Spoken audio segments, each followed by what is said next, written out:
Ayer fue el último día de la feria del libro y me convocó la gente de Radar, que es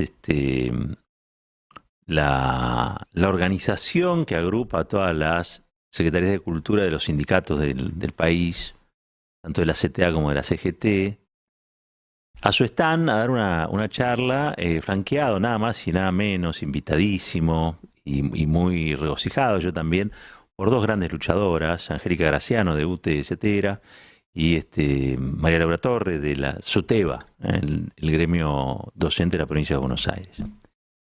Gente a la que yo particularmente admiro mucho porque en los momentos oscuros del neoliberalismo estuvieron al frente de todas las peleas. Le debemos mucho a los docentes, no es casualidad que un proyecto como el neoliberal haya elegido a los maestros y a las maestras, a los profes y a las profes, como blanco de sus políticas de estigmatización, ¿no? Después de la política kirchnerista, los más atacados fueron los maestros y las maestras. Recordarán ustedes lo que ha sido la Gestapro, o la Gestapo Pro. Recordarán las campañas sucias contra Roberto Baradel, las amenazas de muerte contra su persona. Recordarán que Vidal todo el tiempo era insistir contra él y contra los docentes. Recordarán la imagen de un maestro con su guardapolvo empujando el escudo transparente de la policía de Horacio Rodríguez Larreta frente al Congreso de la Nación, en una de las tantas represiones que se inauguraron en el proceso neoliberal. Recordarán también cómo los docentes se plantaron con grandes marchas y grandes movilizaciones, a lo que el macrismo respondió con el procesamiento, por ejemplo, de todos los rectores de las universidades nacionales durante muchos años, algunos todavía están encausados, escudriñando en el uso del presupuesto educativo, que en realidad lo que querían era reducirlo. A fin de cuentas de eso se trató, las universidades la pasaron muy mal también. Yo por eso exijo muchas veces, creo que hubo o está por prepararse un gran acto, de que todo el sistema de conocimiento, la producción científica del país salgan a expresarse sobre el drama que implica el neoliberalismo, porque muchas veces hablamos de la noche de los bastones largos, como si la noche de los bastones largos fuera un episodio lejano del siglo pasado, cosa que es, pero hoy por hoy se prepara nuevamente el oscurantismo para reprender a aquellos que son dadores de conocimiento, productores de conocimiento y que lo quieren compartir democráticamente con el resto de la sociedad. ¿Por qué? Porque el paradigma que abriga el neoliberalismo es otro. No son los profes, los docentes, los maestros, las maestras los que deben socializar ese conocimiento, hacer que la escuela o la universidad sea la escalera social para que la gente viva mejor, sino que pretenden que lo hagan las empresas. Es comprar conocimiento enlatado, comprar ciencia enlatada, comprar cosas que ya están resueltas y trabajan sobre un paradigma, se llama así, el paradigma tecnodeterminista, ¿no? Donde la tecnología todo lo resuelve. Miren, el hecho del aprendizaje sigue siendo un acto de amor, lo decía ayer Graciano, también Torre, sigue siendo un acto de amor. Lo que pasa en un aula sigue siendo un acto de amor. El proceso de aprendizaje exige algo que no lo puede dar una máquina, lo siguen dando personas.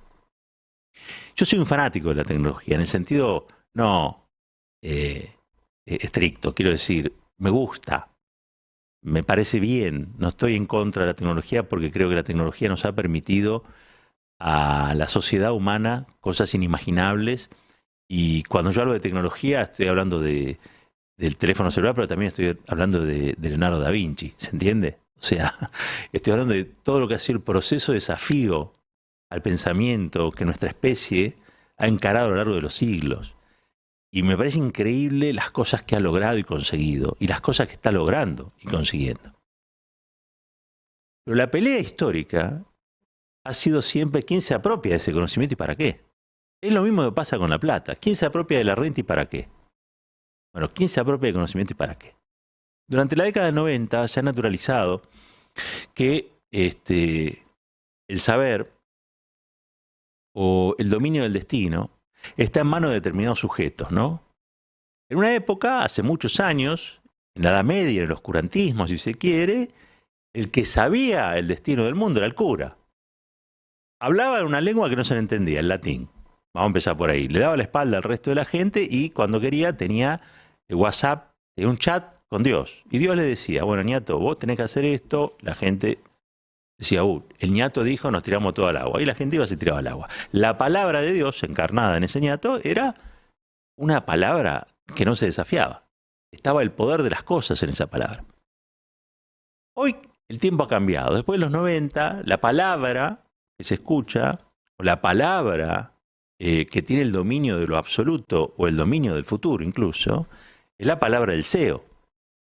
¿No? Nosotros leemos toda la mañana el diario El Cronista, y el diario El Cronista tiene una columna semanal que es palabra de CEO. El CEO es el piloto del avión donde viajan los accionistas de una empresa.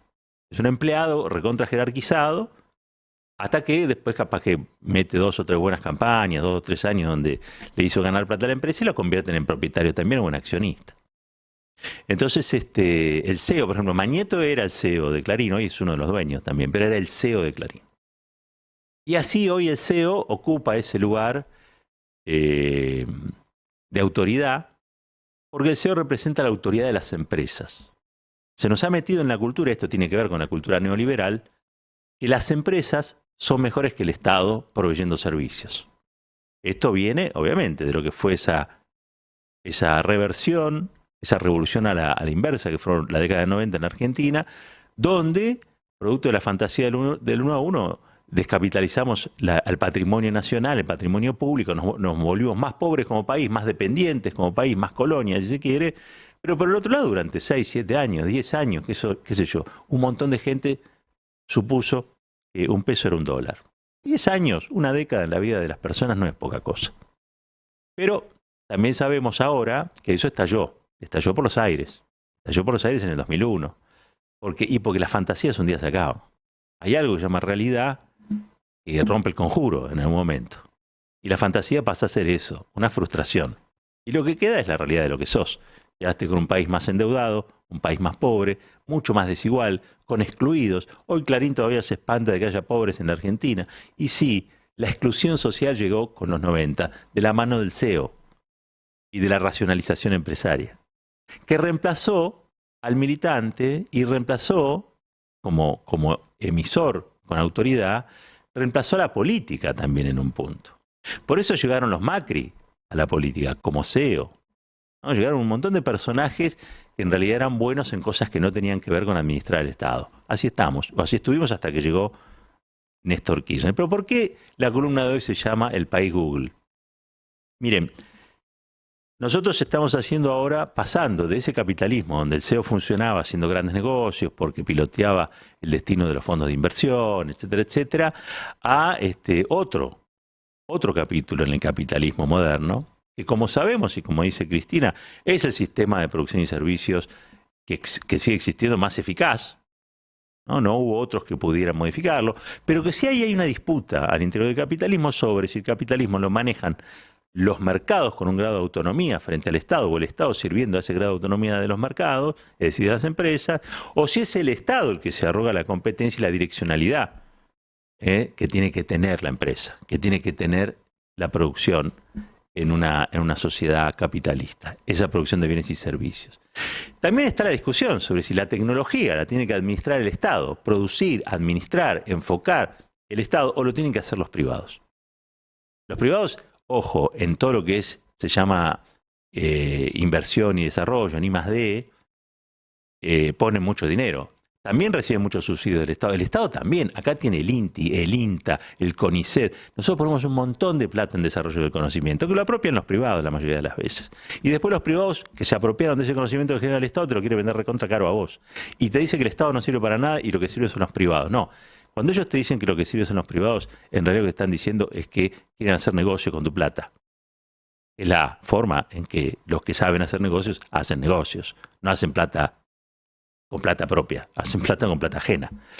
Y allí es interesante porque aparece entonces un nuevo paradigma, que es el de capitalismo de valorización financiera y con un altísimo componente del impacto de lo que se llaman las TICs o de las nuevas tecnologías, o si se quiere, esta explosión de la inteligencia artificial. Yo por un momento les pido que hagan el ejercicio de reemplazar inteligencia artificial por conocimiento, porque inteligencia artificial no es otra cosa que conocimiento aplicado. con un montón de otros desarrollos. Yo no soy un especialista, no soy un tecnólogo, pero sí con un montón de otros desarrollos que son fascinantes, realmente fascinantes. Uno está en interacción constante con esa inteligencia artificial y no puede creer lo que pasa o que sucede, pero inteligencia artificial hoy hay en casi todo. Ahora, también es cierto que esa evolución está, o pareciera estar, fuera del alcance de la mayoría de la gente, y que hay un sector que pretende utilizar ese desarrollo científico, técnico, esta verdadera revolución de la especie, esta revolución del conocimiento, para algo que es más viejo que el hongo del pan. Es decir, para acumular renta indefinidamente y hacer de ricos que ya son muy ricos, formidablemente ricos, y de pobres que son muy pobres, pobres recontra miserables. Eso es viejísimo. No tiene nada que ver con la inteligencia artificial, es parte de una locura, si se quiere, de la codicia, que se impone muchas veces como pensamiento de aquellos sectores que ven en la opulencia o ven en la riqueza la traducción de algo que podría llegar a denominarse un halo divino, ¿no? Esto está muy presente en algunas filosofías, ¿no? El tipo que es rico, a través de su riqueza, o a través de la riqueza del rico habla Dios. Porque la vida le dio oportunidades y le dio oportunidades porque hizo las cosas como Dios quería. Eso está muy presente en las teocracias, pero no tanto también. En el principio del capitalismo te diría que está muy presente. Quiero volver sobre este punto porque en Vicente López, provincia donde gobierna a distancia Jorge Macri, vieron que la posibilidad de la inteligencia artificial a Jorge Macri, la posibilidad de su teléfono celular ser o querer ser intendente de la capital y a su vez ser intendente de Vicente López. Lo cierto es que allí se desarrolló ya desde el año pasado una escuela que se llama Escuela Google. Escuela Google. La escuela Google, que funciona en Vicente López, les decía, recibe computadoras, internet, un montón de cosas de Google, la empresa Google, la compañía Google. Esa escuela antes se llamaba Manuel Dorrego. Entonces la distancia que hay entre que una escuela se llame Manuel Dorrego y una escuela que hoy se conozca como la escuela Google es también la distancia que hay entre el uso o el buen uso de las tecnologías y el mal uso que puede dar las tecnologías. ¿Por qué? Porque en esas escuelas lo que se privilegia es un proceso de tecnificación de contenidos, ¿sí?, que muchas veces desconoce el papel que tienen, en la mayoría de los casos, el proceso o el papel que cumplen maestros y maestras en el proceso de aprendizaje. Es mucho más complejo, es mucho más profundo, pero la pregunta que nos tenemos que hacer es por qué, a partir de este nuevo paradigma, nosotros, a nuestras escuelas, a las escuelas de educación que se rigen por la educación pública, de gestión estatal o de gestión privada o gestión social, dejamos entrar a estas corporaciones creyendo que estas corporaciones tienen intereses neutros frente a lo que ofrecen. ¿Se entiende? Miren, empieza a haber en el mundo escuelas que se manejan las aulas con algoritmos que determinan qué sector del aula está prestando atención y qué sector del aula no está prestando atención. Como si la desconexión en un momento del aprendizaje no fuera parte del aprendizaje. ¿Se entiende lo que digo? Hay cuestiones hasta pedagógicas que se están empezando a dejar en manos de la inteligencia artificial. Y eso rompe con una forma tradicional y clásica de transmitir el conocimiento que no deja de ser un proceso basado, como decían ayer estas expertas en educación con las que estuve, en el amor. En el amor humano. La transmisión de conocimiento es un área del amor humano. Dejarlo en manos de las máquinas o de la inteligencia artificial per se, y es algo que por lo menos debiera ser discutido de otro modo. ¿Saben por qué les digo? Porque nadie está discutiendo la legitimidad de que Google tenga o apoye una escuela pública. Al contrario. A mí no me parece mal. Es como cuando me dicen, che, ¿vos no querés donar las tapitas para el Garrahan? Y sí, ¿qué me importa? Yo dono una tapita para el Garrahan. Ahora, yo quiero que Garrahan lo maneje el Estado. No quiero que lo manejen las tapitas que yo pueda juntarle. Que lo maneje el Estado. Que los estados que componen su directo pongan el dinero para que funcione y funcione bien. Porque me interesa que los pibes de mi país tengan la mejor atención. No quiero sentirme un héroe porque dono 20 tapitas. Eso está bien. Está muy bien que Google ayude a la escuela, quiera entrar en esos procedimientos. Ahora, esto simplemente es para reflexionar. Yo no me meto con nadie. Yo no me quiero pelear con nadie, ni quiero tener la verdad revelada en nada. Mis verdades son relativas, como decía ese gran maestro que tuvimos, y no son absolutas. Ahora, ¿vieron con qué facilidad Google entra a una escuela y le cambia el nombre? Ya no se llama Dorrego, sino que se llama Google. Y por el otro lado nos cuesta un montón que diputados y diputadas voten de una vez. ¿Para qué? Para que la Universidad de las Madres de Plaza de Mayo sea universidad en la Argentina. ¿Vieron lo que cuesta? Porque pareciera que las madres son portadoras de una ideología que sí debe ser combatida. ¿Por qué? Y porque las madres no tienen, la verdad, vamos a decirlo, ni las madres, ni las abuelas, ni los hijos, ni yo, ni muchos, no tenemos como objetivo la creación de riqueza. En todo caso, lo que discutimos es cómo se distribuye, y en todo caso vemos que hay otras cosas que no solamente tienen que estar vinculadas a las cuestiones de las empresas. Hay otras dimensiones de la vida.